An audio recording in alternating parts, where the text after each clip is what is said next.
മഞ്ജു അല്ലേ? മഞ്ജു, ഇത് തോമ്പടി പോലീസ് സ്റ്റേഷനിൽ നിന്നാണ്. നിങ്ങളുടെ പേരിൽ ഒരു കേസ് രജിസ്റ്റർ ചെയ്തിട്ടുണ്ട്. സുന്ദരനും സുമുഖനുമായ ഒരു ചെറുപ്പക്കാരനെ പബ്ലിക് റോഡിൽ വെച്ച് കടിച്ച് പരിക്കേൽപ്പിച്ചു എന്നതാണ് കേസ്.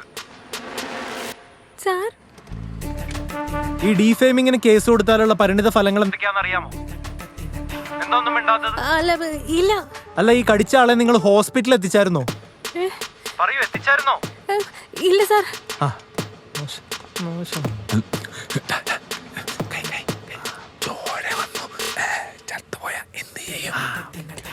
അതെ, ഈ നടു റോട്ടിൽ ചോര വാർന്നയാൾക്ക് എന്തെങ്കിലും സംഭവിച്ചു പോയിരുന്നെങ്കിലോ? ചോര വന്ന് അത് നോക്കുന്നതിന് മുന്നേ ഓടിക്കളഞ്ഞില്ലേ? അല്ല, അങ്ങനെയാണല്ലോ പരാതിയിൽ എഴുതിയിരിക്കുന്നത്. അല്ല, പറയൂ, നിങ്ങളിപ്പോ എവിടെയാണ്? മഞ്ജു ഓഫീസിലാണ് സാർ. സാർ, പ്രതി ഇപ്പൊ ഓഫീസിലാണുള്ളത്. നമുക്ക് അയാളുടെ ഓഫീസിൽ പോയി പൊക്കിയാലോ? അതോ? മഞ്ജു, താങ്കളുടെ ഓഫീസ് എവിടെയാണ്? സാർ, കുട്ടി മിണ്ടുന്നില്ല. സാർ, സർ, ഈ മാല മോഷണ പ്രതിനെ ഇന്ന് കോടതി കൊണ്ടുപോണ്ടേ? വേണ്ട, അവൻ ഉരുട്ടിപ്പിഴിഞ്ഞ് അഴയിലിട്ടേക്ക്. നാളെ കൊണ്ടുപോവാം. Yes sir. മാല മോഷ്ടിക്കില്ല. അയ്യോ അയ്യോ, എന്നെ ഇടിക്കില്ല സാറേ, എന്നെ ഇടിക്കില്ല സാറേ, ഞാൻ മാല മോഷ്ടിക്കില്ല സാറേ. അയ്യോ അയ്യോ.